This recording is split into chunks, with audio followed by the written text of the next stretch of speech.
Dr. Anup Anvikar.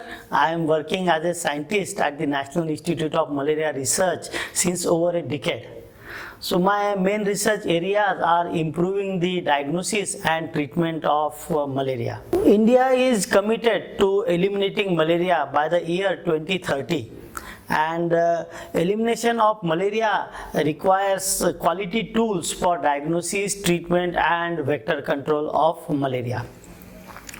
So I had the WHO recognized malaria rapid diagnostic tests lot testing laboratory. So this lab ensures the availability of quality diagnostics in India.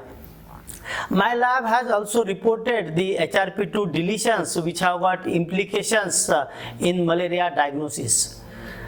Then my team has also developed a new diagnostic which can overcome the drawbacks of the earlier diagnostics.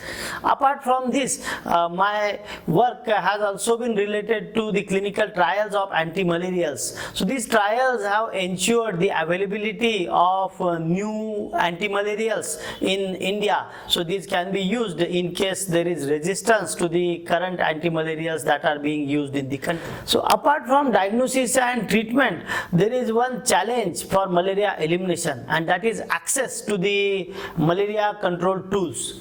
So we conducted one operational research project in collaboration with the government of Odisha, the National Vector-Borne Disease Control Program and the Medicines for Malaria Venture.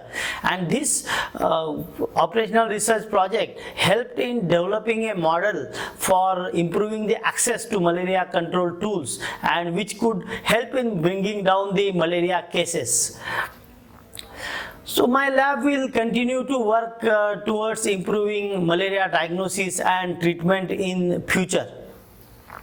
And I would like to tell you all that whenever you are prescribed any anti-malarial drugs, or for that matter any medicines, please take the complete course of that medicine, so that first of all you are getting cured completely by this, and we are also thus preventing the drug resistance. Thank you.